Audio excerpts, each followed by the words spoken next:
We're live. We are live.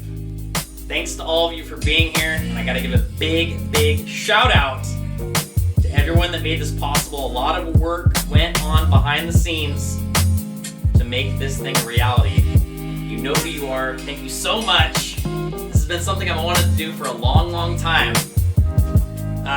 So here we are, Loncar Live late night talk show. This is something I've been wanting to do for years, something that I've been working on for quite some time. And again, a big shout out to all of you that made this thing a reality. It feels good to have the lighting good. I can't tell you how much time I put into the lighting to make this thing look crispy and nice. And so we are here. This is going to be a weekly thing, Loncar Live late night talk show. Definitely plan on making this an every Wednesday thing. Chris Moneymaker tonight has graced us with his presence. He is our first guest on the inaugural episode here of Loncar Live. And we're going to be talking about a lot of interesting things. You guys already know we're going to be talking some America's Card Room. We're going to be talking some crypto. We're going to be talking some NFTs. And I'm sure Chris is going to have some, from what we talked about, some interesting stories. It's going to be a fun night. Also, got to give a big shout out to Ubit, new crypto exchange, sponsor of the Loncar Live stream. Of course, America's Card Room, one of the sponsors as well. We'll be having some new sponsors rolling out over the next couple of weeks. And this is awesome.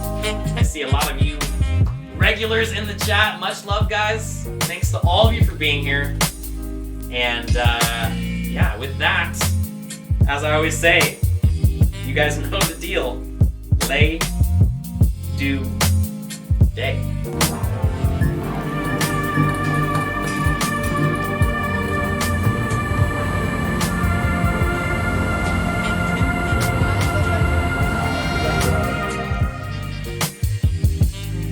Here we go, live on the set. And I gotta give a big shout out to the Uncle Joe Show for putting this whole thing together. He made this set through blood, sweat, and tears. Shout out to you, Uncle Joe. Now let's roll out the man of the hour, Mr. Chris Moneymaker. Mr. Chris, thanks for being here tonight, man. Thanks for having me, Michael Loncar, the pumped up Michael Loncar. Yes. I love it. The pumped up. Yes. Yeah, I dressed up really nice for you, and I still look worse than you. I'm not a big fan of that. Well, appreciate it, man. Appreciate it. Thanks for being here. And thanks for having me on. I'm honored to be the first guest. This is cool. Yeah. So let's obviously tonight's all about you. I want to talk about you. Obviously, it goes without saying that we are both America's Card Room sponsored pros. Tell me how the first number of months have gone, your experience with the crew, Mr. Nagy, Mr. Awesome. Tell me everything. Tell me all of it. Well, it was sort of a weird dynamic how we got here. So I played in the Venom tournament back in August, or maybe it was August or September timeframe, and ended up getting a final table that got fourth place. And at that time, they were paying me out, and all of a sudden I got on the phone with Phil, which I'd never talked to Phil before. And we just started rapping, and we found out we have a lot in common. We both have the similar ideas for poker. We both have similar ideas in life. So we have a lot of synergies there. And after the phone call, it sort of hit me that my contract with PokerStars at the time was running up in December. Every 2 years, it's been that way for the last 20 with PokerStars. Every 2 years you basically rubber stamp the contract and move forward, and you got another 2 years, whatever. That's the way it's been with me anyway. So except for obviously Black Friday, we had to renegotiate, and we renegotiated a couple years ago. After Black Friday when I could play a little bit more. But that being said, basically what I expected to happen, what was going to happen with PokerStars, is I was just going to take the contract and just run with it. Well, me and Phil had the great talk, and we came back in about maybe a week, 2 weeks later. And he, I'm like, hey, contract's up in December. What do you think about me coming on to America's Card Room. And he's like, I would love to have you. I think it would be incredible. But, you're with PokerStars and you're so happy there. I said, well, I'm coming up in December. And like immediately he got like the Grinch that stole Christmas grin on his face. And our negotiations lasted all of about 5 minutes. And before I knew it, I was a ACR pro. And, it was really hard for the next 3 months to sort of just sit there and bite my tongue and not say anything. Of course, I told PokerStars pretty quickly so they could, start moving things off that had my name and likeness to it. But, and I was sort of just sitting there waiting to announce this news. And like, it was just killing me not to be able to announce it. But finally we were able to announce it in January. We had our first, Moneymaker event, which was a really big success, even though we still haven't signed the guy yet because he's Russian and we're having some kind of issues. I don't even know what kind of issues we're having, but I know Mel's working with that. But anyway, so the first couple of months have been incredible. But when I got on here, I realized real quickly that we have an awesome team, but like there's no like direction that we're heading to. Like everybody's off doing their own thing and everybody's just sort of crazy. We have a great group, but no one's really organizing it. So I was fortunate enough that someone that had worked with PokerStars, with me at PokerStars, who was really good, Mel came on board. I knew she was looking, to make a jump, and I was able to pull her over. And between working with her and working with Phil and working with everybody on the team, it's just been a magical ride so far. I couldn't be happier. I mean, what we've been able to accomplish in the short period of time and what we have planned coming up. As Michael, I'm sure you're aware of all the different promotions and activities and improvements we've made to the site. I mean, I remember obviously back in the day, we would have site crashes quite a bit. We've gotten really good on that front. We've gotten really good on the bot front. We've gotten really good on different promotions and different opportunities for people. And then, I would say, the one thing that I always loved about working at PokerStars is the team pro was always really close knit and was really a good team. And I can say with 100% honesty that we have the same team here at America's Card Room that we have a group chat that we're in there daily, picking on each other, having fun, coming up with different ideas. We have the punters pad where, half of our team is out there in Vegas and it's fun sweating them and supporting them. Unfortunately, me and you are sitting back home, with our own little plans for this coming up fall, but everybody, it's a team effort and everybody's working together and it feels really good. So, the first couple months could not be better. And I'm excited for the future. Yeah, no, I cannot be more excited for the future. And I'm a little jealous. I want to be out there at the punter's pad, man. I see the fun times we're having and the shenanigans are going on. Like just thinking about it before it was going on, I was like, okay, yeah, I'm gonna want to be out there. But now that it's going down, I'm seeing the videos, and obviously they have an awesome videographer out there shooting everything. Now I'm really getting the itch to be out there. I don't know about you, but I'll be honest, I'm not getting the itch to go out there. I mean, I'm on Loncar Live. They can't say that right now, so I mean, I'd rather be here. That's right. To be perfectly honest, I traveled for so long. I've been on the road. I've played so many events that it's been great just to be at home with a family. Working with ACR, I get the ability to stay home and do things with my family, and I can still put in hours playing. Trying to get better at streaming, even though I still stink at it. I'm trying to work on it and get better at it. I'm more inspired to do that than I am to go sit and grind and play live poker right now. Live poker will be there next year. Live poker, we're going to, as an ACR brand, we're going to have live tournaments, when we get through some of this COVID stuff.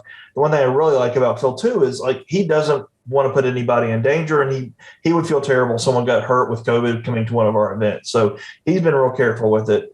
But I mean, we are going to start rolling out some tournaments next year, and I can't wait to get back on the road for that. But for right now, I'm really excited just to be at home with the family, and I don't have FOMO at all. Haven't had a desire to go out to Vegas, and with what I hear that we have coming up, there's potential for us just to to be home and be happy, and maybe we can do some stuff together and hang out. Yes. And I honestly, I don't know if I'm supposed to say this right now, but I'm gonna say it right now. Breaking news. Mel, who is just our awesome kind of team manager right now, she's been talking about it, and we might maybe have a little FOMO series coming up on ACR, especially for me and Chris, who were kind of FOMOing on. We're gonna have a FOMO series. We're gonna announce something. We're gonna have it. We need it. It's gonna be a thing. It's gonna be a thing really soon. I couldn't be more excited for it. So stay tuned for that, guys. I have a feeling me, you, maybe someone else in your household might all be streaming this thing and having some fun with it. Someone else might be getting into the mix, which is really cool. It's been a lot of good news recently, so I'm really excited for everything. Yes. My wife may or may not start streaming the poker really soon on her own Twitch channel. She's gonna at least try. Maybe that might be a thing. We shall see. That's definitely gonna be a thing. But it's. I actually feel you though. I mean, obviously, the kid in me, there's a certain party that wants to be out there and be going crazy. But I couldn't be happier just to be here. Not just on the Loncar Live site right here, but really focusing on the streaming and focusing on ACR and yeah. I'm going to lean into the Loncar train that's going on here on the Twitch streets. I'm going to try and pick your brain and get in here and actually get better at this. Because I'll be honest, I've been doing streaming off and on for 3 years. And the one thing I've learned is I really suck at it. Like, I'm not good at streaming. I don't play very well when I stream. I get distracted easy. I'm just, I've watched your stream and you're natural at it, and it really irritates me that you're so good at it. And I just stink something awful at it. But it's something I want to improve and get better with. And I'm looking to work with you a little bit during this time when everybody else is out having fun. We can actually get into the lab and do some stuff. Well, let's set the record straight. You're definitely not awful. In fact, I even told my wife, I love how I think the number one thing that makes a streamer great, obviously entertainment, commentary, talking a lot, but you really engage with your chat. And I think that's so important. I have to give a shout out right now to all of you. Well, there's only 30 people in the chat. It's easy to talk to them. That's right. But yeah, so obviously, I think I think that people don't realize for people that have never streamed before, it really is a skill, and it's something that I think you either have or you don't, because I know for a fact that there are a lot of uber world-class players that would probably smash on me if they played me consistently, but they ain't got nothing on me when it comes to streaming, and I feel like that's a skill within the game of poker. It's not it's there's a lot of players out there that can crush 12 tables. But when you talk about crushing 12 tables while talking with chat, while hitting video clips, while doing this, while doing that, and being entertaining and giving commentary and not being just flat out boring. I mean, it's either you got it or you don't, and it's definitely a skill. And people don't realize how difficult it is. It really is not easy. Well, it's not only a skill, it's easy to get burnt because it does. I mean, it's hard. I mean, playing poker is easy. Let's be real. It's not that hard to play poker. But to stream, to me, is really hard. It really, I'm really good friends with Jason Somerville, and he told me how hard streaming gets after a time. I mean, it just wears on you because it's always there. It's always a commitment, and you have to keep this set schedule and keep it going. And it's not easy. It's really, really tough. It's a grind to do the streaming. And, that's why when we look for, if anybody's looking to become a team pro or be a streamer, streaming is such a vital part of it, but it's also really hard to do. And when we look for, people always ask, what do you look for in ambassadors? What do you, how can I become a team pro? One, either get lucky in a tournament, the main event, or two, be really good at streaming, really learn how to do it and put good content out there. And not just be this kind of streaming. You can do, all different kinds. You can do live vlogging, things like that. But if you put out good content, you have a good chance or a better chance. Absolutely. So obviously, you just started streaming not too long ago. What, in your opinion, is the most difficult thing that you didn't think about before you started streaming, and something that you specifically want to improve upon? Well, for me, is like if I'm playing poker, if I'm doing things, I can sit on the side, I can do 1,000 other things. I can play chess, I can watch a TV show, I can do plenty of other things while I'm playing poker. So it doesn't really require that much brain thought for 90% of the decisions. Once you've learned your pre-flop decisions, I mean, most of the other things are just, it's ABC and whatever.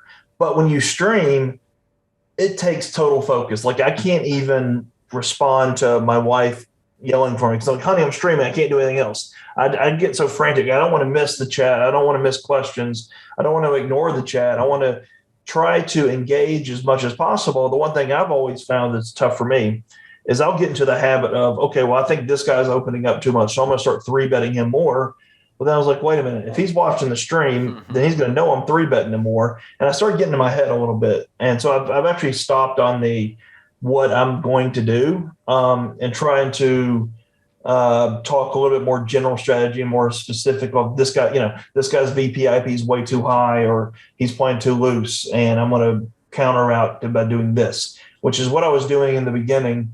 And I was getting abused a little bit that way, I think. And I think I was also abusing myself because I was probably thinking that everybody was watching the stream. And if I realized I counted the stream, there's, not that many people on the stream. So there's not that many people watching. So I probably leveled myself a lot and put a lot of pressure on myself to do well. I wanted to be a good streamer. I wanted to get up there with some of the big guys. And, the thing I learned the most is if you don't have a consistent schedule, it doesn't really matter how good of a streamer you are or how bad. I mean, you're just not going to grow an audience unless you're on here consistently doing it and putting in the time. And, I know you're on here like a religion every week. And, it helps. It goes a long way and it makes you such a great streamer. And that's why I want to learn from you. Thanks, man. Yeah, I think for me personally, especially when I look back on the first number of months of streaming, I had no idea the psychological effect it was going to have on my decisions, honestly. Like, there were a lot of spots where I knew I was beat, and I wouldn't have really thought twice about folding on the river in this spot here, but now I'm overthinking, and now I'm thinking, oh, the chat's gonna think I'm a nit, and this and that, and and I'm gonna call, and oh my god, yeah, he does have the nut flush here. I'm an idiot, and I was really wrestling with that a lot more than I even kind of admitted at the time. It honestly took me, I would say, like 3, 4, 5 months to finally say, okay, enough is enough. I'm gonna block out what I think people are gonna think, and they're gonna think whatever they think, and that's fine. And I'm gonna make my decisions and really try and just try and block it all out and just play as if I'm not on stream. And that was a very difficult thing for me to do for a while. It really was. The people on my stream know that I will sit there and I'll say, all right, I'm going to have to be quiet for like 5 minutes. I got to focus. I got to really clear my head and like get into my poker mindset. Like when I'm playing normally, I don't really have to like focus on the game because I'm doing enough and I'm focusing. But when I'm streaming, I just get so out there with everything else going on that my poker game really suffers. And again, I get critical of myself. I mean, I'll make like probably the most idiotic plays in the world if you're watching. But I don't pull those as much when I'm on stream because I don't want to look like an idiot. They work, but when they don't work, you look like an idiot. And so sometimes I won't pull the trigger.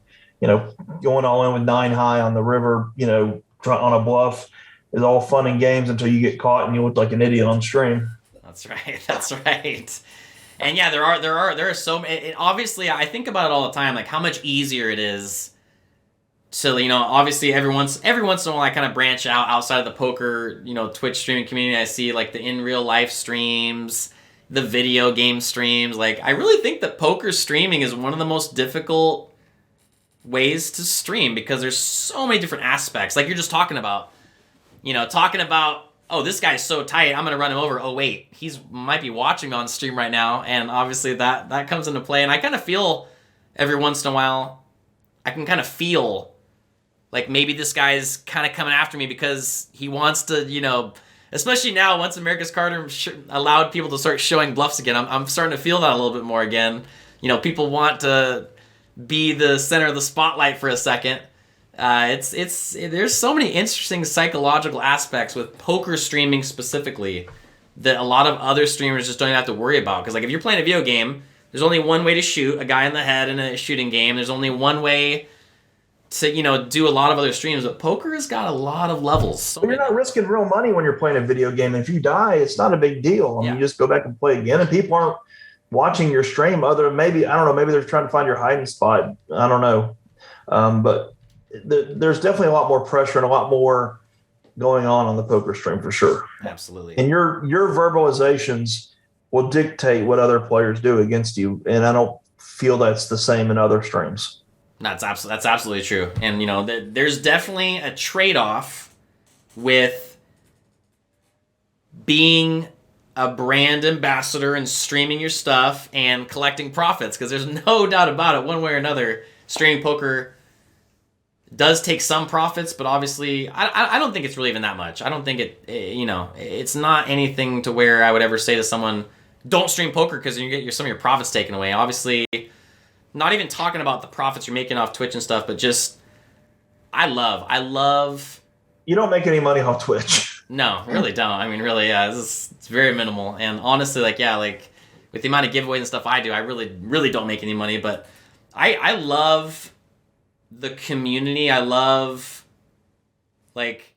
obviously we're alone. We're sitting, even right now, I'm sitting in a room by myself. There's no one physically around me. And yet I see a lot of usernames in my chat right now, and I've never met a lot of them, should I say, in real life. And yet I feel like I could literally out loud say 10 of your usernames right now, and you guys are friends to me. Really, I look forward to the day I meet a lot of you in real life, and that's going to be an awesome, awesome time, awesome day. But there's just so many layers of friendships. I'm kind of going on a tangent right now on a little bit of a rant, but I feel you. I mean, I honestly, I probably have about 100 regs in my chat, and I probably can recognize them almost all by name. Yep. And I was talking with Phil about this beforehand. I said, before my stream blows up, if we're able to blow it up, I want to get those my 100 original people. I want to get them something special, and I want to do something with just them because they're supporting me right now when I suck. And I don't really have a structure, and I don't have everything that I need or want to do. I mean, I'm not near as buttoned up as someone like you, and I still have 100 people that will come and sit there and watch me play terrible poker and comment about God knows what. And that's really rewarding. And I want to reward those people that will spend that time with me when they could go spend it other places. I mean, I see people in your stream here that I know are in my stream. I see 2 of them on the chat right now. So that's right. 3 of them. That's right. Well, guys, we are far from over. We have a lot more stuff to talk about. We have a lot of giveaways to give away. And again, thanks to all of you for in the chat. I'm reading as much of the chat as I can while trying to be a good host here. Thanks to all of you for being here tonight. The first of many episodes of this exact stream going down. Big shout out to Chris for being here. We'll be back in just a second. And right now, a word from one of our sponsors.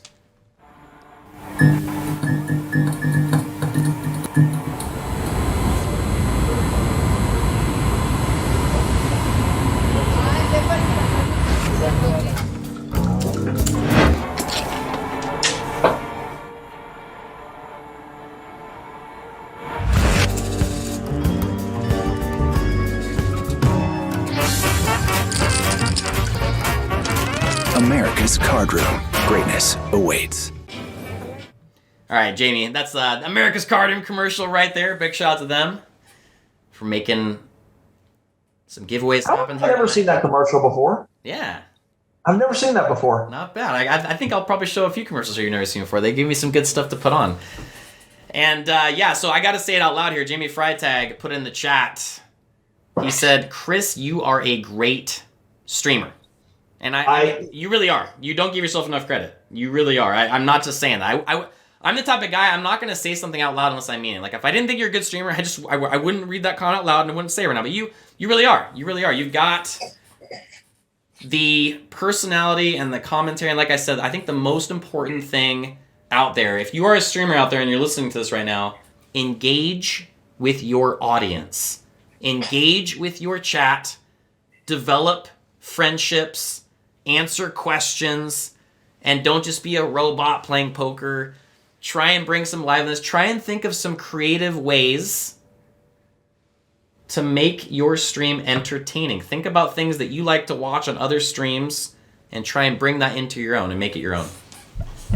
Yeah, one thing that I really like that you do that I really want to get started is a home game. I think that's a really cool way to engage and, let people get in there and participate. And I love talking with that's why I feel like I'm not a great streamer, is because I try to engage with the stream almost too much. I try to answer every single question that gets asked, whether it be, the guy that's always asking if you like guacamole or a real question. I mean, I try to engage with everybody, and, I'll get trolls in there, and I don't mind trolls as long as they attack me. It's fine. But for the most part, with that attitude, most of the trolls go away and lose interest. So it's really just a bunch of good guys and girls and hanging out, and we're playing poker, and it's a good environment, and it is fun. And you do make friends. So yes, Chris Moneymaker home game. You guys heard it. It's coming soon. It's coming really soon. That's awesome. It is coming up. I'm working with the Royal Series of poker of players right now, and it's a new NFT that came out. We just brought all their players over to ACR, so I'm gonna probably do some of that streaming, and then I'm gonna incorporate my home game with theirs a little bit and do a little bit of joint of that. And I might raid the Loncar home game again, put some prize on my head if you try to somehow knock me out. Like you Loncar, I probably give away more than I would ever make doing this, but I want my stream to be active and be happy, and get chances to play, and really get to experience ACR. I mean, it's so much fun to watch one of your guys go deep and, make a cash. So I enjoy doing that. Abso-freaking-lutely. So 2 words that are sticking in my head that you said: America's Card Room, NFTs. Again, maybe I'm not supposed to tease you guys with this, but Mr. Nagy loves crypto. ACR CEO loves online digital currency. NFTs might be coming to ACR really soon on the client, guys. We'll see. We're in talks about it right now. It's something that we're interested in doing. For you that don't know, Phil actually just put out his first official NFT. This was out of his brand, not really the ACR brand, but it's something that's called basically Your Truth. He talks about JP Morgan situation where he called out JP Morgan for getting onto Bitcoin, and he thinks it's a really good way to get your truth out there, that it can't be quieted, it can't be shut down, because you can't really shut down an NFT. So he's got his little passion project right now, which is really cool. Obviously, as a company, we're looking into the space as well. I got Nagy into NFTs a little while ago with Zed Run, and kind of a funny story. Phil had never heard of NFTs, and so I'm like, hey man, got a cool little horse game, come check it out and see what you think. And so he, anybody that knows Phil, like, he's either 100 degrees all in, or he's kind of all over the place because he's got a ton of stuff going on. So it went like 2 weeks where he didn't even pay a bit of attention to the horse. Like, he never looked at it. And so finally I just sent him a race. And after I sent him a race, he's like, okay, I want to buy this game. I'm like, what do you mean you want to buy the game? He wanted to buy all of that. Like, he was like, this is so cool. I just want to buy it. Like, man, you can't buy it. They're way too big. So anyways, he goes on this buying spree, just buying all these different horses. Now, he wasn't buying the best horses, but we bought a lot of horses, and I think we have like 150 horses right now. Wow. And he loves breeding them and naming them. We've got we've got a Michael Loncar, we've got a John Party, we've got a Chris Moneymaker, we've got America's Card Room, we've got a Phil Nagy, we've got 60 VPIP, we've got all kinds of poker themed horses that we have in our stable right now, and he loves the NFT now, and so I'm trying to get him into more NFTs. And we had a big talk. You gave a little tutorial to everybody else within Team Pro, that because most people don't know what NFT is. Loncar gave a really good 5-minute spiel on what an NFT is and how to buy it and all this stuff, and it was great. And so now we got Phil even more into NFTs, and I think we're going to have some cool ideas coming out in the future. I hope we're talking about it, but right now he just has the truth out right now, and hopefully we'll have more in the future. Absolutely, and I think so. Obviously, I personally believe that NFTs are absolutely the future. I think they're here to stay. I think just like crypto is bringing us into a new digital currency age and online age, I do believe that NFTs are right on the same narrative as that.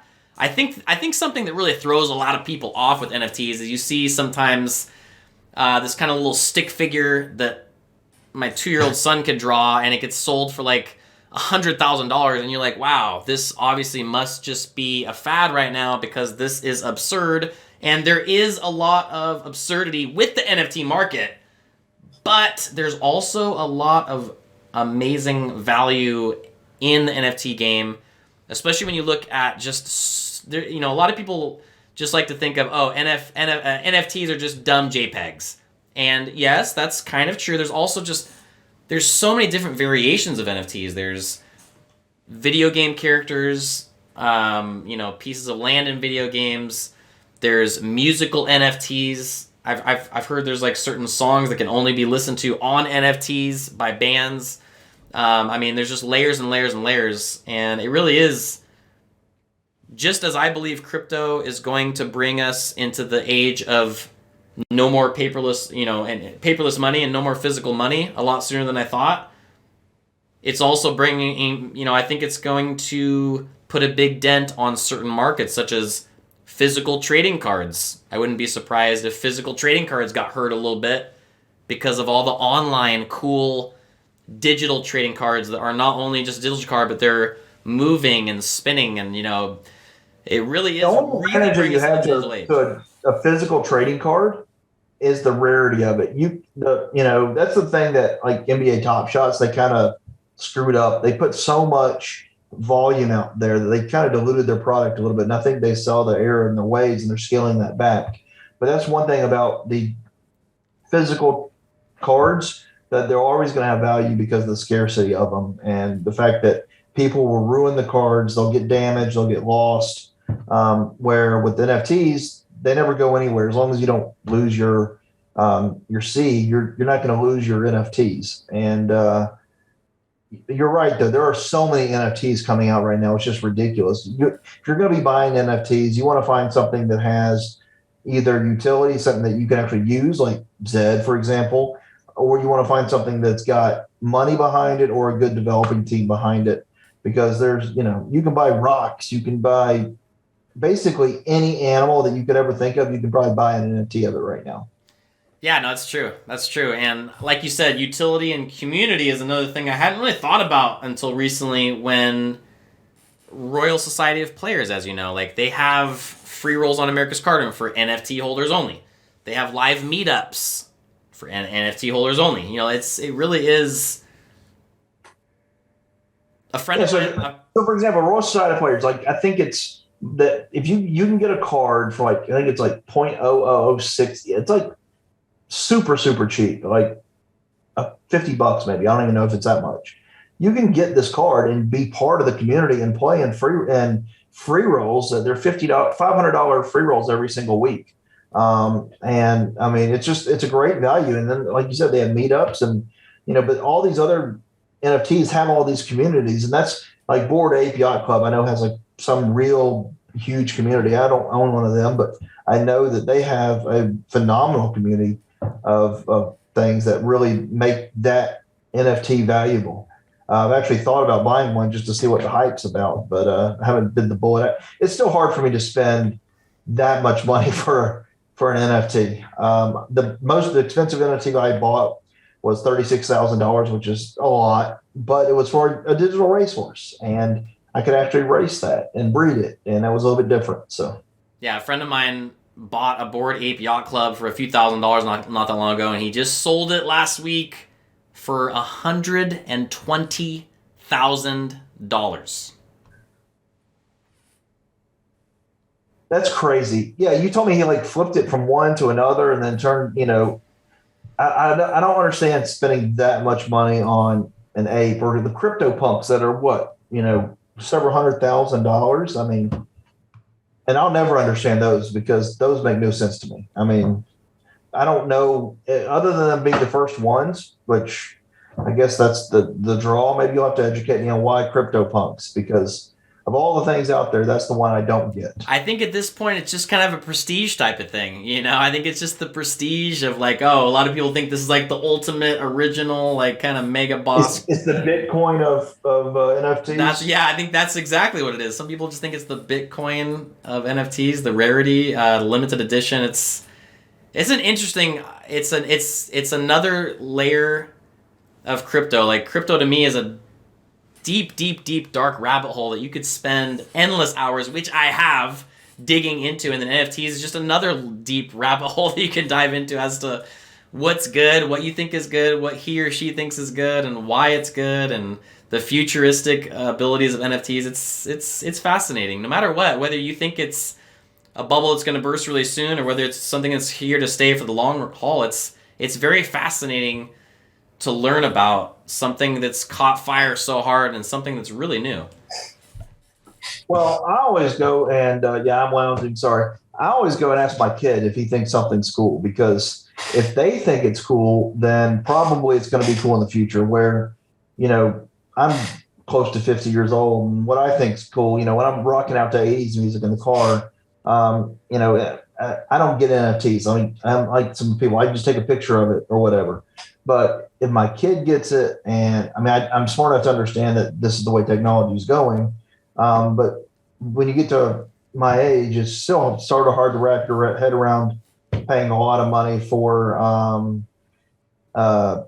something that's fake. And it honestly, it was tough for me to even get to Bitcoin in the very beginning, because again, I'm buying something that's not backed by anything. It's backed by air, and it was a tough thing to get my head around at my age. Just a boomer, I guess. But I finally fell in line and got into the game. I really wish that like maybe last year I would have won a big poker tournament and got paid in Bitcoin and just decided to keep it in Bitcoin for a while. Oh, wait a second. I think I know someone that fits that description. Yeah. No, I got really fortunate because I won my tournament. Bitcoin was at 11K, and ended up keeping it all in Bitcoin. And yeah, that's amazing. Pretty good timing. I can't complain. That's amazing. That's amazing. You have no idea how much it killed me. I knew that it was you playing at that final table of Venom when you were on your last leg of your poker source contract. I couldn't say a word, and it just killed me not to say anything. Oh, GG, man. GG. Yep. No, Train called me up and he's like, "Hey, is this you on the final table?" I'm like, "No, I don't know what you're talking about. I'm sitting there in my pajamas. I'm over here repping stars. I'm not playing, no." And I think a lot of people knew it was me. I don't think a lot. I think a handful, but yeah. Yeah. Good times. There's my old screen name, Tay. Hey, Will. Good times, Tay. And Ali, you hurt my feelings earlier, by the way. Ollie's a mod in my chat, and she called me old, so my feelings are a little bit hurt. I'll stop watching chat now because, see, this is where my feelings get hurt, and I have to start watching. So you talked about it a little bit ago. I want to play this Phil Nagy NFT. So I'm going to play this right here. Wait for it. There we go. So ACR CEO Phil Nagy put out this NFT. So first off, he actually, if you check out this YouTube video, he put this video out, I think he put it on YouTube here in 2019. I think he actually made this video even earlier than that. But anyways, take a listen. He made it years you ago. don't see a financial analyst saying that, you know, turn the mute off. if somebody buys this commodity, Oh, never mind. I think they're you muted me. fired and they're stupid and they're just the dumbest person alive. Forgive me, but that just sounds like fear and ignorance. Now, it may be a combination of fear and ignorance, or they're actually really smart and can see that they're up against something that they can't beat and they can't join.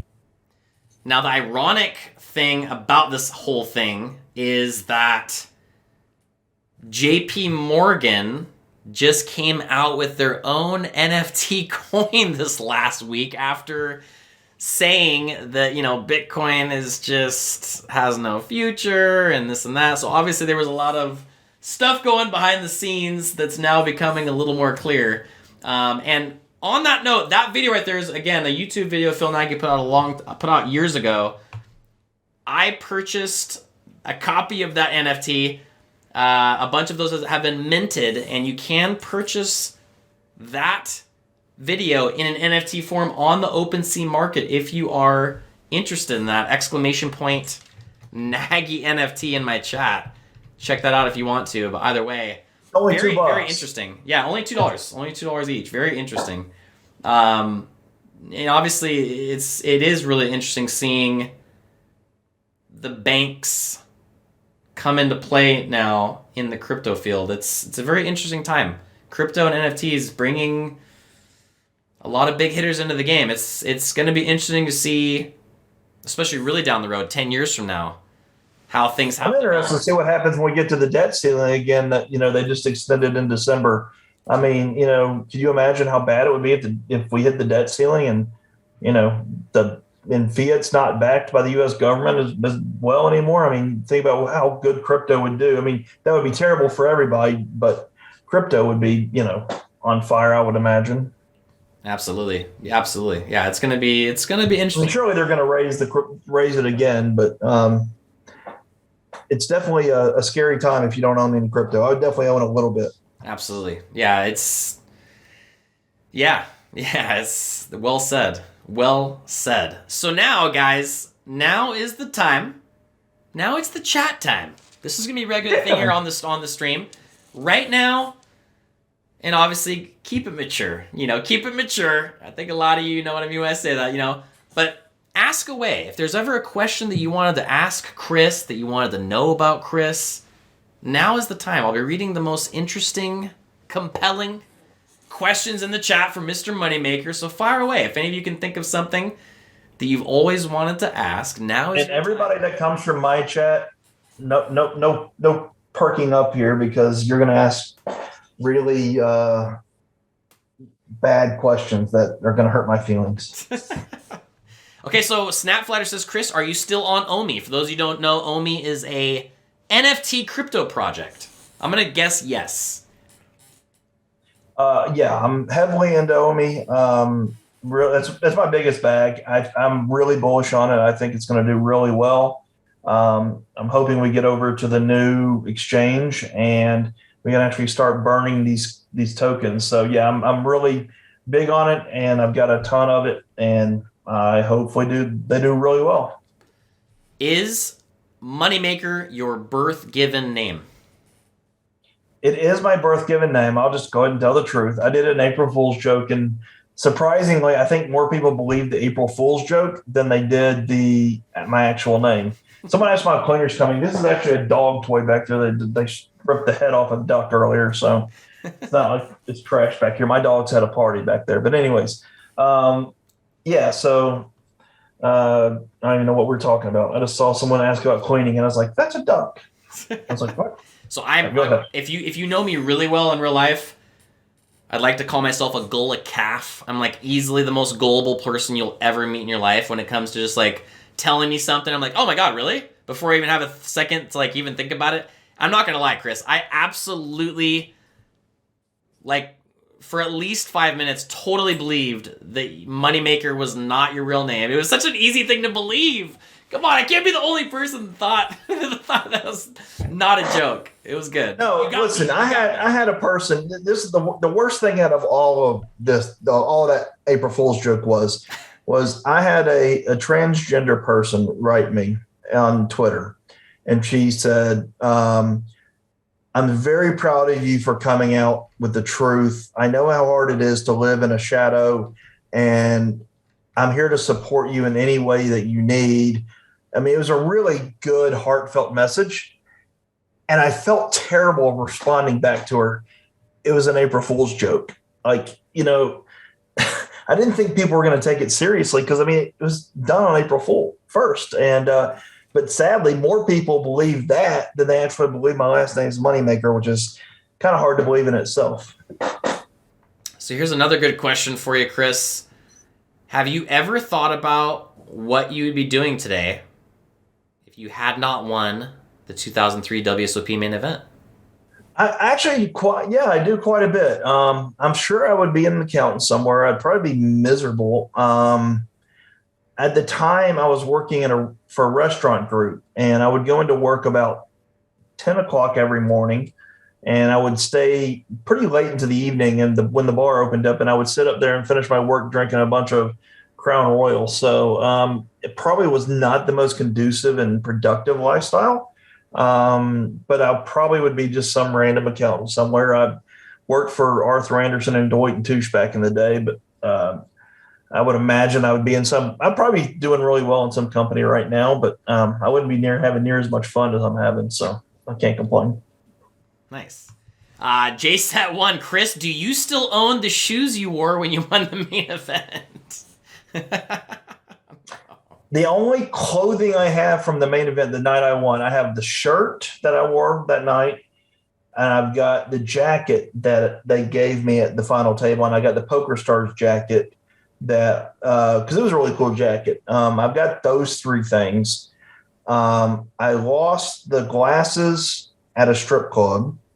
And then anything else that wasn't on me, I probably lost because I was completely out of it by the time we got done at like 6 a.m.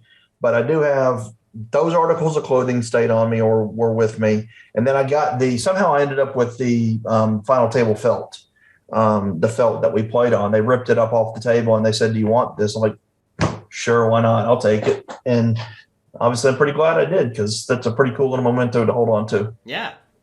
A couple of people are asking, are you planning on joining TikTok anytime soon? My kids are on TikTok. I have zero desire or interest to join TikTok. We've already established I'm old. I'm a boomer. I mean, it was hard enough to get me on Instagram. And I'll be honest, I have people that do the Instagram for me. I don't even do it all myself because I'm not tech savvy enough to do that. I'm happy. Just let me have my Twitter. I can handle Twitter. I can do it. I can tweet all day long and figure out how to do that. And it took me a little while to figure out even how to do that. So I don't know. I used to be a real tech savvy guy. Is a sad thing. I used to be like really a computer nerd. And I guess the older I've gotten, it's gotten so advanced now that I don't see myself doing TikTok, Snapchat, any of those different apps that my kids are using. So many good questions here, guys. I really appreciate the awesomeness in the chat right now. Mother Shucker says, Loncar, please ask him if he likes guacamole. I'm guessing you don't. Yeah, no, he's from my chat. We're gonna leave that right there. My beard looks odd. Someone says my beard looks odd. I guess it does in this light. It's supposed to be trimmed down. I have the 5 o'clock shadow going. You look fantastic. Go ahead. You look fantastic. I don't look near as good as you. I mean, you asked me to dress up. I ran home and threw this shirt on. Hey, it's not a t-shirt. That's all I asked. Ghost of M asks a great question in the chat. There it is. Please ask Chris, what is the biggest prop bet? Both the biggest he ever won and the biggest he ever lost. I'm actually really interested to hear the answer to this. Well, unfortunately, you're not going to be too excited about this one because I'm not very good at prop bets, or I don't do prop bets very much. The only one that I've really done, I don't do much of this. I do weight loss bets periodically, and I did one with my father-in-law for season tickets to the Memphis Tiger games. And we gave ourselves 6 months. And the day after we made the bet, he went and got his wisdom teeth removed and lost like 30 pounds because he couldn't eat anything. So it was kind of dirty what he had done to me. But by the time we were done, I ended up gaining 3 pounds in the weight loss bet, and I won the bet. So I didn't even collect because it was so bad that, I had gained weight in the weight loss bet. And then I've got a weight loss bet with Phil Nagy right now that I'm just drawing stone dead at, where I'm supposed to be wearing the Borat mankini for the cage. If I don't lose this weight. And yeah, that, you would think that would be a lot of inspiration to lose weight. And I need to get better because I can't wear that dang mankini. I'm gonna put together a picture of you with that and just send it to you, and you gotta make a poster of it or something to give some motivation. Look at everybody in the chat. Please lose the weight. Yeah, you guys do not want to see that. Yes, it would be it would be a sight that I would not want to see. Some things cannot be unseen. Here's a good one right here. Marin's my social media guy. He is like, on the other hand, the content would be great. No, this is not content we would be putting out anywhere. This would die, and if you were not in Costa Rica, this would not have happened. So here's a great one. Does your wife like you playing poker as much as you do, or does she have a hard time with it?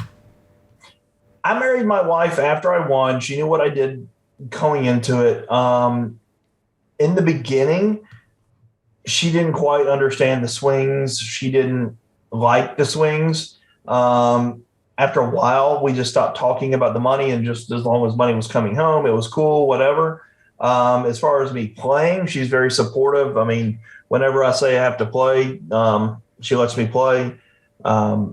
Being at home now, I definitely try to balance my time. And, I was supposed to be here for this at 6, and somehow I got my wires crossed. I was at my daughter's soccer practice. But I go to soccer practice about every night. And now that we have these new $1 Million Sundays that you can play in like 5 hours, I'm able to play for 5 hours and spend a lot of my day around the house doing things. But no, she's really supportive and really never says no whenever I have to play. I mean, we've got a great relationship. She lets me do what I do, and she gets to do what she wants to do, which is raise the kids and be a stay-at-home mom. And she's great at it. So that's like really the hardest job in the world. Like, I don't even know how she does it, but yeah. So it's great. It's easy. That's awesome. Yeah, I can attest exactly what you just said. I have an amazing wife who, has embraced the fact that I'm a poker player since day one. Obviously, she knew she was getting into right off the bat. She's always loved the game. But like you just said, it took a little while to get used to the downswings when the downswings happen, and experiencing obviously my emotions at times, and frustrations, and along with the downswings of just money. And it's definitely, I think it takes a certain type of woman to fully embrace it and be 100% okay with it. And you're going to have someone that trusts you. Yeah. I mean, that really trusts you. Like, you're not out here just gambling. You're out here trying to build a future, and and they trust that that you're taking the appropriate steps to protect them and protect your family. And but that just goes a long way with trust and talking and communication. Here's another great one here from Jay Pena 76. What's up, Jay Pena? He asks, boom, boom, boom, boom. Where is it? There you are. Once you won. So, and let me back up for a second, just in case any of you out there are watching and you don't know who Chris Moneymaker is, and you're not a part of the Twitch poker community. Mr. Moneymaker was, correct me if I'm wrong, Chris, an accountant in Tennessee. Yep, I can do this if you want. I was an accountant in Tennessee, and I started modeling in 2003, and it just really took off from there. I've been featured on a lot of different magazine fronts, and I get compared with Brad Pitt a lot. It's just, with our age, I see the similarity. So that pretty much covers it, I believe. That's it. That's all I wanted to say. Well, that I won the main event of the World Series of Poker back in 2003. It was my first live tournament. I was an ambassador for PokerStars for 17 years and basically jumped over to ACR recently, and I've been loving it ever since. It's been incredible, and I get to interact with you guys and interact with Loncar. But yeah, my claim to fame is I won a tournament one time. So Chris didn't say it as I would say it. Chris literally pulled off the ultimate dream of just about every person out there that loves the game of poker. Was an accountant in Tennessee, won his way into the $10,000 buy-in main event, which most people can only dream of ever being able to play one day, because obviously $10,000 towards a poker tournament isn't something that most people are going to be able to do in their lifetime. He won his way into the tournament via an online satellite for less than $1, gets into the main event, and wins the main event for $2.5 million in 2003? First of all, I paid $86. Second of all, it was $2.5 million. Excuse me, less than $100. Excuse me. Yep. And so obviously my version was better, by the way. I'm going with the model version. I think that was good. So he pulled off the American dream, and on that note, if I can ever find here, JPenny76 says, once you won the World Series of Poker, was it hard to know which friends really had your best interests? I'm sure it was not all glamorous like it seems. Like they say, mo money, mo problems. Yeah, I mean, obviously, I got home, the night that I got home from the World Series, I had 110 messages waiting for me from different people asking, for charity or lawyer fees or doctor fees or, I can only imagine what someone wins the lottery would go through. But as far as like friends go, I went through several friends that, the money, they thought they won the main event as well, and they got in a little bit over their head. And I've got one really good friend that, I basically talk to this day. We were fraternity brothers, and it's the guy that was supposed to have 50% of me in the main event. And he ended up gambling it away the week before. And so he didn't get the 50%, but we're still friends to this day. And he's probably my only really true, if I was, in the worst bind ever, he would be the first phone call I would make. I've got a couple friends I can make phone calls to, and they might show up, but I know he would drive 6 hours to be here and do whatever I needed. So, and you don't have too many of those people in your life, so you got to hold them tight. That's awesome. Krusty Chip 2020 asks, what is the biggest Phil Hellmuth blow up you have been a part of or at the table when it happened? Have you ever been a part of a Phil Hellmuth blow up? I've never been the byproduct or been directed at the blow up. The only blow up I've ever witnessed in person was in St. Louis, where he folded all the way down to 10 bigs, and then raised folded in the cutoff a hand, and then on the next hand he raised the button. Someone moved them all in, and he moved all in, and someone called on the button with ace queen, and he stands up and tie raise. He's like, I can't believe you would call me with ace queen. My range is so much better than that. I've been folding. I've been doing all this. He just goes on this super long rant about how he can't believe someone would call him with ace queen. And I'm just, obviously I'm sitting there okay, he just called you ace queen for 9 bigs. He was just blowing up. It was crazy. It was the crazy, most nonsensical rant I've ever seen. And it was quite humorous, to be honest, to watch it. I mean, everybody's seen the rants, and for the most part, they're really funny. Someone asked me about my bracelet. I got a funny story about the bracelet. So in 2005, 6 time frame, we had moved houses, and I was going to the Bahamas every year. We had a photo shoot going on, and I had to bring my bracelet down there to the Bahamas for the photo shoot. Well, I couldn't find it. I had no idea where it went. So I had to call PokerStars and tell them, listen, I don't have the bracelet. I don't know where it is. I don't know what to tell you. But we're doing a photo shoot, and it was like me, Raymer, and Hashem doing it. And so I had to end up borrowing for the photo shoot. They had me borrow Raymer's bracelet, which hung down to like this far down off my wrist.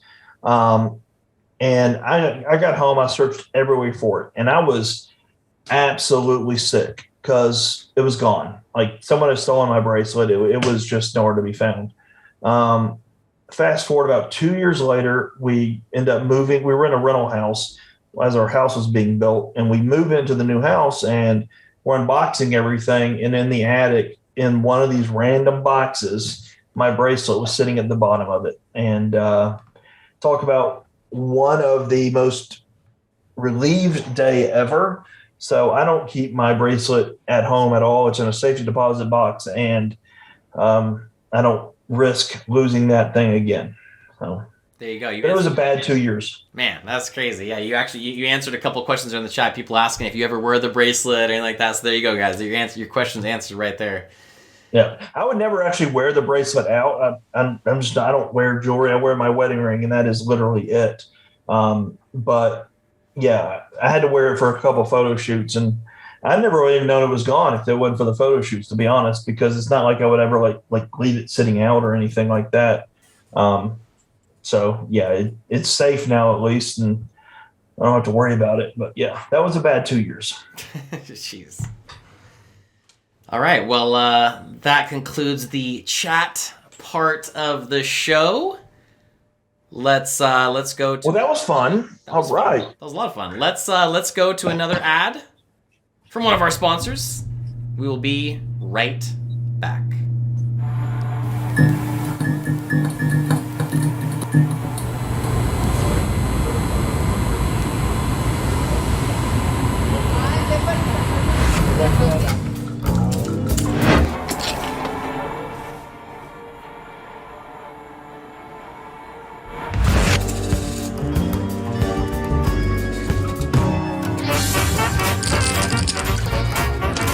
America's Card Room. Greatness awaits.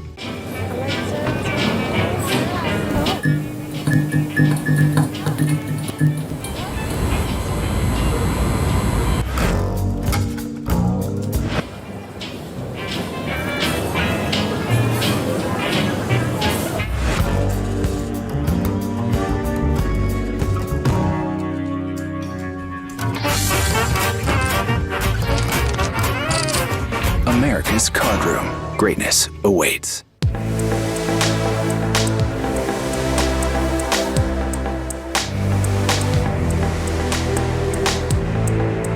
We're not just America's Card Room. We're the world's card room. A place where everyone comes together to play the game we all love. We are all unique, all competitive, and all striving to be the best. But at the end of the day, through thick and thin, we are all in together. I said 3 ads, right? That's what I meant. All right, we're back. We're back. Shout again to America's Card Room for helping me put this on. And we will have a nice set of giveaways to end the stream very soon, courtesy of America's Card Room and Ubit, new crypto exchange. Big shout out to them. ! Ubit. If you want to check out the glamorous new exchange that's coming out with their own crypto coin on the market very, very soon. But yeah, so the other thing that I wanted to ask you here tonight is I wanted you to tell us something that not too many people know about you. All right. Well, I probably have two, I guess, stories. One thing that people probably don't know that's pretty cool, and then another is a cautionary tale. And I guess I'll tell both of those. So the first one is what a lot of people don't know is back in, I want to say 2005, 2006 timeframe, me and Johnny Chan got together and we had planned on opening Chan Moneymaker Poker Academies. It was going to be a brick and mortar poker academy in a variety of states across a variety of cities across the U.S. And our plan was to create poker academies, but also create teams that were going to compete against each other. We had this whole big vision that we had drawn up. Well, we went out to LA and we met with an individual that was supposedly connected with producing and knew a lot of the money guys and just was real connected out in the LA scene. So we sat down with this guy, and he didn't know anything about poker, but he knew who I was. He knew who Johnny was. And we're sitting there, we're having a discussion with him, and we teach him how to play poker that night. And the plan was for him to go out and get investors to come aboard and invest in this concept. Well, it turns out this individual didn't work a whole lot on the project because he started playing poker after we talked to him. And he played a lot of poker and just started playing poker. Eventually, kind of the idea fell apart. We just didn't do it. Me and Johnny, we did our thing for a while, and then we sort of went our separate ways. But fast forward a couple years later, my agent calls me on the phone one day after I just busted the main event, and I was back home, and he said, "Hey, look who's leading the main event." And I look on there, and it's Jamie Gold. I'm like, this is the guy that was working for us. I'm like, okay, what a coincidence that he has the same name as the guy that was working for us. And he goes, "No, open it up and look at his picture." So granted, I go and look, and I'm like, oh, you got to be kidding me. There's no way. This is like with 200 people left. So there was no way he was going to win. And what do you know? Jamie Gold ended up winning the whole main event. And it's a pretty surreal story. So I get a little history with him winning the main event because he wouldn't even be playing poker, I don't think, without meeting me and Johnny that night. That's amazing. That's amazing. I've always loved Jamie Gold. I've always loved Jamie Gold. I have a great relationship with him, and he's it's funny guy. During his run though, I guess he must have reached out to Chan because I wasn't out there, and Chan was supposedly his advisor standing behind him, I guess, to add credibility to his run or something. And it was just insane watching, because I know that Johnny wasn't really telling him anything because Johnny wouldn't be coaching him anyway. So I just thought it was quite funny that Johnny had him back there. But no, it's a fun story. And, Jamie's a great guy. I know that you know him real well. Yeah. But yeah, it was very, very weird in how the universe kind of works. Yeah, that's some definite universal power going on right there. That's amazing. No, I think he's right. Moneymaker Champ Poker Academy is 1 for 1 in students winning the main event. That's a pretty good slogan. Maybe we need to revisit this. That's a pretty good winning percentage. That's a pretty good track record, I do believe. Not bad. All right, so now I'll tell the cautionary tale of if anybody's married in the stream, you want to pay attention to this, because if this happens to you, I can't believe I'm still married today. About 2006, 2007, I signed a deal with Playboy magazine to do Playboy Poker. We were going to do slot machines, and we were going to do this whole big Playboy Poker promotion, which we ended up doing at the mansion and things like that.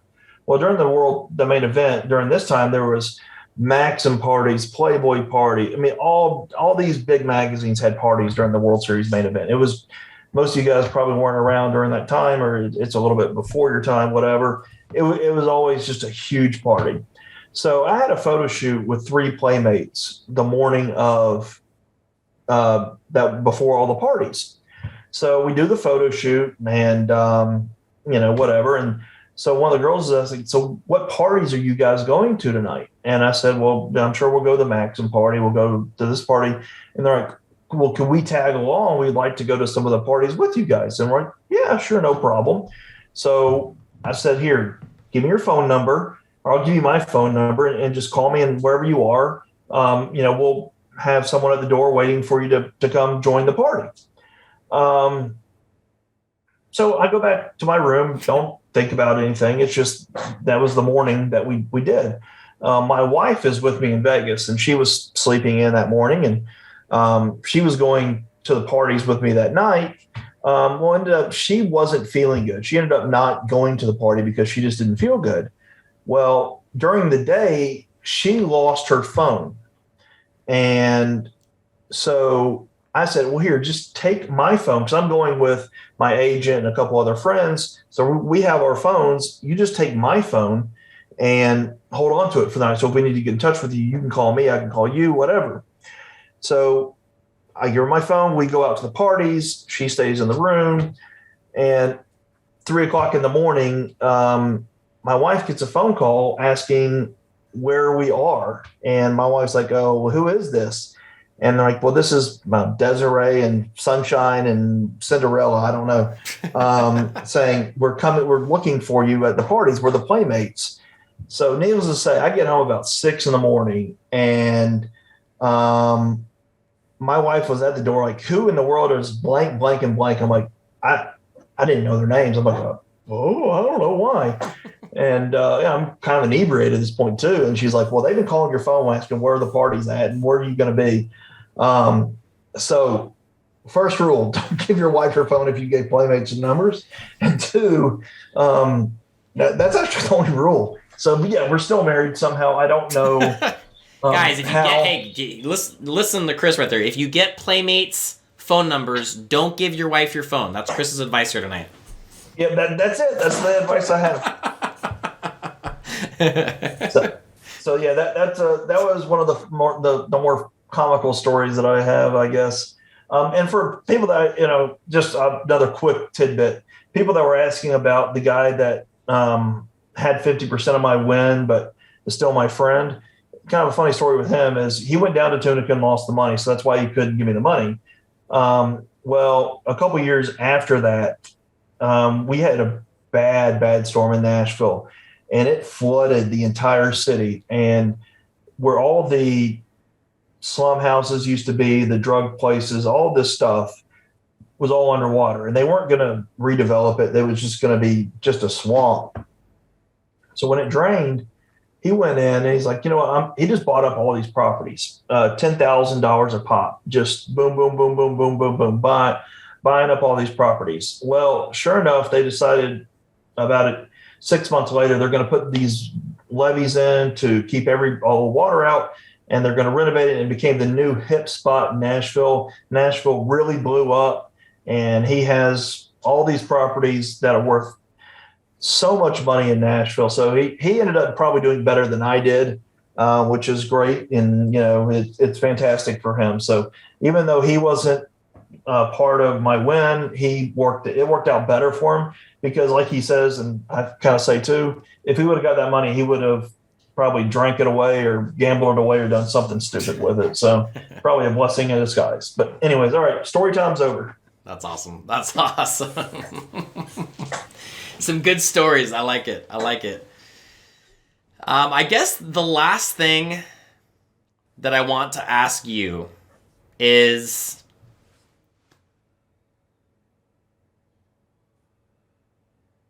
I guess the last thing I want to ask you is if you were to give advice. It's such a simple question. I'm sure you've been asked a million times, but it's a question that I've been getting asked over the last number of days is if you were to give advice to someone out there, such as me and you, or should I say, someone, if you were to give advice to men out there that are married with kids and they have the dream to be a poker player and they have, they've shown some skill, they've shown some results. What's the biggest piece of advice that you would give as far as going, full-time poker pro and really going after it? What's some pieces of advice that you would give? Because I guess I get asked that question a lot. That's the number one question I've been getting asked to ask you here tonight, and so I'll leave it to you. Don't do it. The best answer I can give you is remain a recreational player. It is a very glamorous profession on TV. It's a very glamorous profession when you're watching people play for all this money. But it's a very hard profession. It's really tough to make money in this game. It's a very cutthroat game. It's not for everybody. Even though you've had success, you're going to run through downtimes, and those downtimes can break up your family. They can do so many negative things for you. I actually put this advice for younger kids more than, or, when I say younger kids, like 21, 22, 23-year-olds, because they'll always have a real big passion and disposable income a lot of times, and they want to play poker. Well, the problem is I've got a really good friend that's been a professional poker player for 15 years now, and he hates it. He just can't stand playing poker, but that's all he's ever done with his life. He has literally nothing on his resume of value to any company other than playing poker. So he can't go get a job. He's been a professional, not well known or anything, but he's been a professional poker player for 15 years. No one knows who he is. He plays cash games, but he absolutely hates playing poker, but he can't do anything else. That's all he knows. And that's all he can do. Because you have such a big gap on your resume. So if you're going to follow this dream, make sure you keep up with your resume. Make sure you have things, because eventually you're going to want to go back into, quote unquote, the real world. And if you have a 4-year, 5-year gap on your resume where you went off and chased your dream, because one day you're going to realize that dream, while it was so much fun when you first started it, when you're always on the road living out of hotel rooms and you have to be at the next tournament, you just never see your wife and kids, that dream turns into a nightmare really fast. And then you're looking to go back to your 9 to 5. And if you don't have that resume, then you're going to go back and start asking if you want fries with that. And that doesn't pay very well. So I would never recommend anybody just completely quit what they're doing to pursue poker. Because what people don't understand is you're going to have 3 months, 6 months of just dry months where you don't make money. And the amount of money you have to have saved up for a bankroll to play properly, people just have no idea how much money you actually need to survive the downswings. And you don't want to be go out and selling action. And because if you sell action, when you actually start making money, you got to give it all to your backer. So you play tournaments that you can afford with your bankroll. Don't have a big ego and try to move up. Stay small, grind the 600, grind the 500, grind the ones that aren't going to make you famous, but they're going to make you profitable and have a good life. And just be a recreational poker player. You'll be a lot happier, I promise.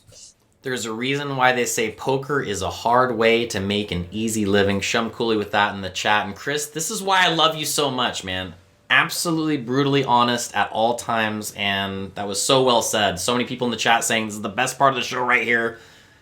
It really is. I mean, it's truth, it's honest, it's well said, guys. So listen up if you're out there and you got that dream. Keep the job at least. I guess I can add on to that and say, if it's a situation where you and your wife can say, yeah, we've got so much money that like we can take a shot and lose $100,000 over the next year and be fine. Like Chris said, you need a lot more money than you think to have a family, feel safe, feel comfortable, and to be able to do it comfortably and do it right. So, Chris, that was amazing right there. Thanks for the brutal honesty right there, because people need to hear the brutal, honest truth when it comes to that.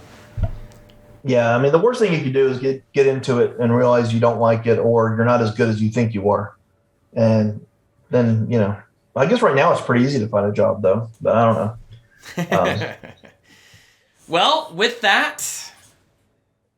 Was that the first Loncar Live? This is the first Loncar Live, man. Thank you so much, Chris. I really appreciate you being on here. It's an honor. Honor to have you on. Honor to be the first guest. I don't know how you're going to follow this up. Like, I don't even know who you would bring on. Like, I don't know, Ben Affleck coming on next week, or who's going to be on next week? That's like the only person I can think of that could top you, man. Yeah, thanks again, Chris. Really appreciate you being on here, man. No matter what happens with this stream with me, I'll always look back at this first premiere episode and having you on. And thanks for everything, man. Really appreciate you. And looking forward to the home games coming to your stream on America's Card Room, and looking forward to maybe doing a little Let's bit more do some streams. Let's do some stuff together. And if you ever have a week where your guest decides to back out, I'm a phone call away. I don't really go anywhere. I don't do a whole lot, so I'll jump on. And your chat's awesome. I see quite a few people from my chat in here, so it's always good to see. But your chat's been awesome. I know they've had fun with it. There were a lot more questions. So if you get a cancellation or need an emergency guest that is going to pull in all the ladies, then I'm available. You're the man. Thanks a ton, Chris. Thanks for being here, man. Thanks, everybody. Have a good night. All right, man. Have a good night, Chris. Bye. Yeah.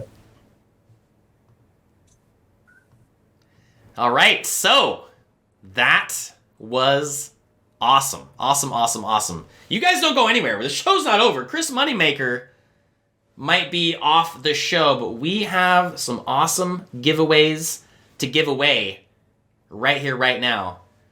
And man, I gotta say, this is kind of like a semi-dream come true for me. I've always wanted to do this. I've always wanted to have, not just a podcast, but kind of a little bit more of a show type of feel. This is amazing. Thanks to all of you for being here and being a part of this first premiere episode of Loncar Live. And again, a massive, massive shout out to Chris Moneymaker. I'm honored that he was my first guest. I'm honored that I'm on the same team as him on America's Card Room. I've always been such a massive fan of him, as I know all of you have as well. But yeah, let's get to it, man. We got some money to give away. We got some stuff to do. And you guys know what time it is. Let's do it, as I always say. Lay do day. It's marble race time. Wait for it. Exclamation point play. Type that into the chat. Marble race giveaway time. Right here, right now. We have a lot to give away to end this epic first stream. Enter exclamation point play into the chat to make yourself eligible and in this race.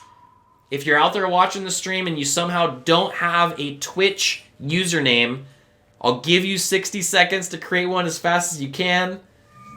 It's free to have a username here on Twitch. And we'll be doing a multiple marble race giveaways here really soon. So if you don't create your username in time to jump into this one, hopefully you'll have enough time to get into the last two. We're going to do 3 marble race giveaways. The first one is a winner take all. First place only. First place is going to win $100 worth of Litecoin. And this is courtesy of one of our sponsors, Ubit. Exclamation point Ubit in the chat. New crypto exchange. Click on that link in the chat to check out more about the Ubit exchange. And again, thank you so much, Team Ubit, for giving this away. So yeah, enter exclamation point play, and your marble will be in it to win it.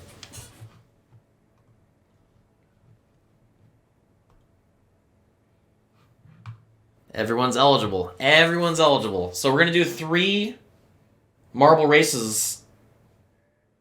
This first one, once again, $100 of Litecoin crypto, courtesy of Ubit. This is a fun night, man. This has been a lot of fun. Thanks to all of you for being here. Hey, Philip, PLL202, what's up, guys? Ubit. All right, guys, I'm going to give you guys about another 15 seconds to enter exclamation point Ubit. That too.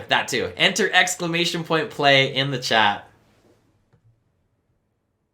That's a great question, Whiteout. Does Ubit have an app? I don't believe they do. I'm pretty sure they don't. Maybe soon. If Bot Lady's in the house, I'm sure she can answer that, but I'm pretty sure they do not. All right, guys, let's roll it. Oh, that's right. You can use it on your browser on your phone. There you go. All right, guys. Let's do it. Race starts in 9, 8, 7. And again, thanks to all of you for being here tonight. This has been a lot of fun. Really enjoyed being here on set with you guys. And we're off to the races.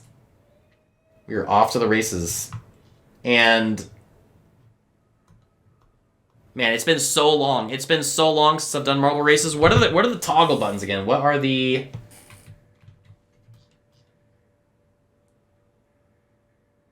I need to call Justin Kelly right now. I forgot what the how to move around.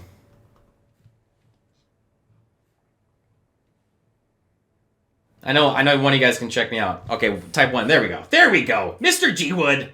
Hey, Mr. G Wood, I saw all the love that you've given tonight on the stream. Thanks a ton, brother. So once again, on this, we're going to do 3 marble race giveaways. This is the first of 3.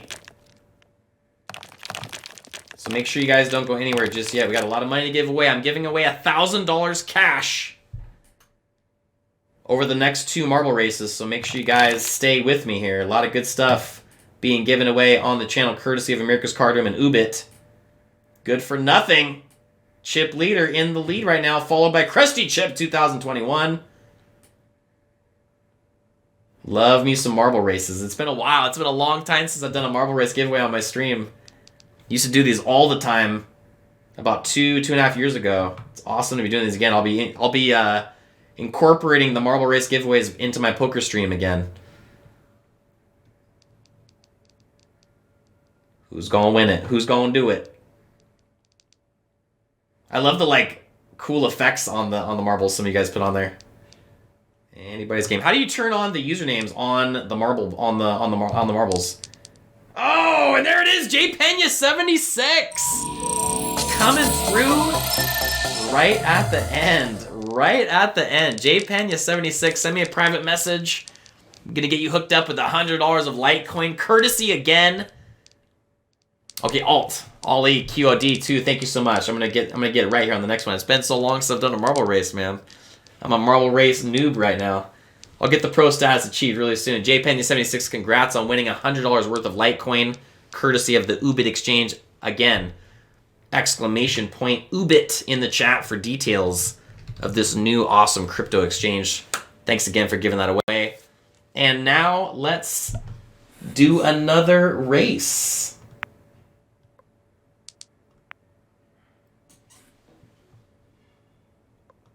Let's do it. Let's do it.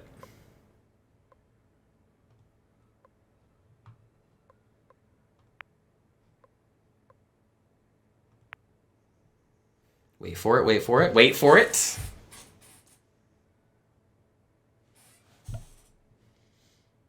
There we go. Here we go.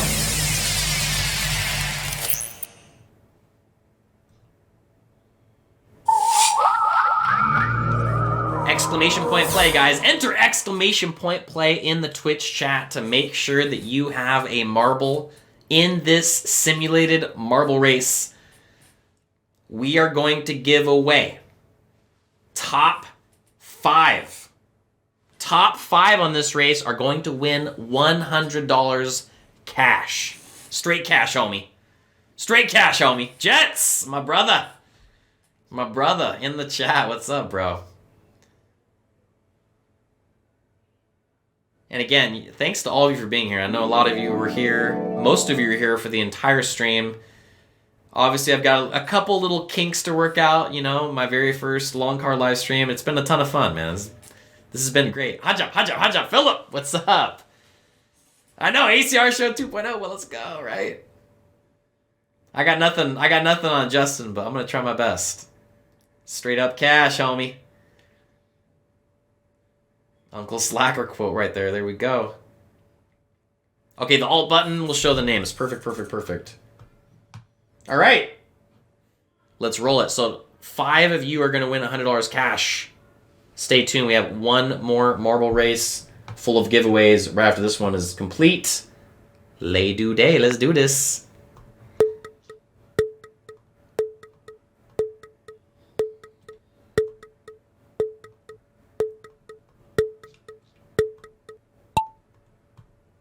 Okay, and I'm not sure. Okay, there we go. There we go. We are off to the races. Hey, this is so much better. Now everyone can see their name. There we go. Off to the races we go. Oh, that's a sweet, what is that, like a ghost? A ghost marble? That's amazing. Spank 17. Is it Palomino 23? Bloody Vas in the lead right now. Good luck on trying to find your marble username. I love me some marble races. Chat revoked. My boy Larry, fellow ECR Stormers, the original hombre that showed me. Oh wow, we already have a winner. Wow, I'm the worst. I didn't have it panned out. P-Wing.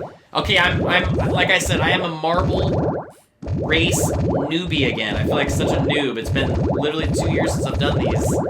I'm gonna get good again. In fact, I'm gonna put some time in. I'm gonna put some time in off stream and try and get better at like maneuvering and showing stuff. So P-Wing, congrats to you.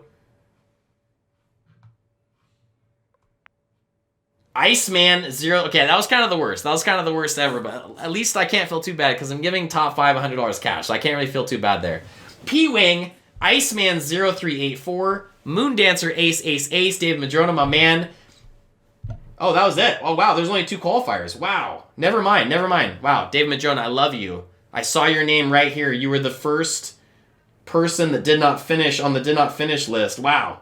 Okay, so we're going to have to do some more stuff here. We're going to have to There's going to be more winners on the next. Okay, yeah, perfect. I need to brush up on my marble race skills. Right? Okay, Blast TVG. So P-Wing and Iceman 0384 are the only 2 marbles that actually made it to the finish line. Both of you are going to receive $100 cash. Congrats to both of you. So that means we are going to do 8. Count them, 8 $100 winners on this next race. Hopefully everyone finishes though. All right, let's do it again. It's funny that I'm like such a marble race noob because I was like one of the original. Enter exclamation point play in the chat to get your marble in there. In it to win it. Get in it to win it, guys. I was one of the OG poker marble giveaway guys out there. Chat Revoked was like, I think he was the actual like, if not the first, one of the very first. I was one of the very first too, along with him once he showed it to me. Justin Kelly does these marble race giveaways because of me, doing this a long time ago and showing him, him watching my stream and seeing how awesome these are. And now I'm like way back down at the bottom of the totem pole again. I got some work to do. I got to brush up on my marble race game for sure. Goes to him. Oh, first in Poker Directory was Vanessa Cade for marble race giveaways. Ghost of M is the man. He knows what he's talking about. So Vanessa Cade was the OG. She was the OG on the marble race giveaways. Okay. That's awesome. It's actually super awesome. It's ACR Pro that was the OG. All right, guys. Give you guys about 20 more seconds. This is the third and final giveaway of the night. 8 of you. Yes, 8 of you. Top 8 in this race are going to win $100 cash. Hey, Mr. Bick, much love, man. Yo. RMZ23, okay. I gotta work on my... I've heard Blast TV GG's got the good commentary on these. Okay. Make sure you guys check out Blast TV GG. And again, I gotta give a big shout out to all of you for being here tonight. Thank you so much. It means the world to me. I've read most of the chat. Lots of love as always. You guys are awesome. Was QQN the first Japanese derby streamer, right? Alright guys, let's go!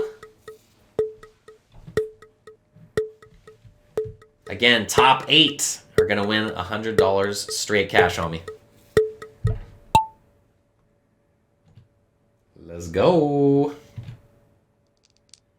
Jets! I see you. I see that marble. And we're off to the races. I am Noli in the lead. Oh no, win Poker Star. I see you. Oh, this is a cool course. I like this. We're taking the elevator right up. Oh, Bosted. There you are. I see you. McDupely in the lead. Who are going to be the top 8 finishers here? JNick77, Snap Flatter, I see you. I saw you put in the chat earlier that Dissenter Staking is on. Let's go, dude. Nice little pump up the last few days, to say the least. McDupley, Goofy Drew, Snap Flatter, Fingus Poker. I see a bunch of you regs up in here. Thanks for being here again. Good luck, good luck, good luck. Enjoy Crypto, Sagacious Boomer. I see you guys. I see you. Try and find your username. Where's Waldo? Oh! Some people falling off. Oh, you gotta get through this right here. You gotta get through the hammers. Oh my goodness, warp speed ahead. Oh no! Goofy Drew! Oh, a bunch of people flying off. Oh my god, Iceman, no! Oh no, Philip, no! Alright, here we go. Biggity. Biggity K in the lead right now. Who is going to make it to the finish line? Again, top 8 are going to win $100 cash. Looks like Biggity is in the lead and has a guaranteed $100 balla coming to him. And Burger Fam is going to be our second $100 winner here tonight on the Loncar live stream. Whiteout, I see you. Congrats. Who's going to win? Who's going to win? Snap Flatter. Grit Jibby. In it to win it. Hey, TGO, that's my pops right there. Let's go, Dad. Thanks for being here tonight. And there it is. The final 8 winners are set. We've got Biggity K, M Burger Fam, Whiteout, Snap Flatter, Grit Jibby, TGO777, JSet1, and Mick Dupley round out the final 8. Again, that's Biggity K, M Burger Fam, Whiteout, Snap Flatter, Grit Jibby, TGO777, the godly one, JSet1, and Mick Dupley. Mick Dupley coming in right at the buzzer to claim that $100 sweetness. Oh yes, I will do the Twitter draws off stream. And yeah, that is a wrap. That is a wrap. Yes, so if you won, please send me a whisper, also known as a private message here on Twitch. And we're going to figure out how to get you your $100. That's a wrap. The Magic Man, I actually don't know about that. I don't know about the answer to that question. I'm like torn. I hope it's a good thing, because obviously you know I'm a LeBron fan, so we shall see. But yes, that is a wrap. You guys are awesome. Thank you so much for being a part of this first Loncar Live late night talk show stream. More to come. We will be back again for episode number 2 next Wednesday at 6 p.m. Maybe so it'll be, I'm not sure if it's going to be 6 p.m. or 7 p.m. I was already wrestling with whether to do 6 or 7 p.m. Chris got confused with the time zones tonight, which is why the show started tonight at 7. Maybe I'll cut it in the middle and go 6:30. 6:30 actually sounds like a pretty sweet time. So, but no matter what, we will be back next Wednesday with episode 2 of Loncar Live. You guys are awesome. I'll be streaming next on Friday for my home game, which will be Friday at 7 p.m. Pacific time. !HG in the chat for all the details of my every Friday night home game. I've always said for a good reason, the home game is my favorite stream. We'll see how the Loncar live stream compares to the home game as far as how I feel about it. But this is a great start. Great start. I feel good about it. Thanks to all of you for being here tonight. If you liked this video, make sure and give it a thumbs up. Hit that subscribe button, which is free. And don't forget to click the bell, which will let you know when any new video has been uploaded to my YouTube channel. If you want to catch my streams live, I'm currently streaming all day Wednesdays and all day Sundays over at twitch.tv under the username Loncar Poker. Thanks for watching.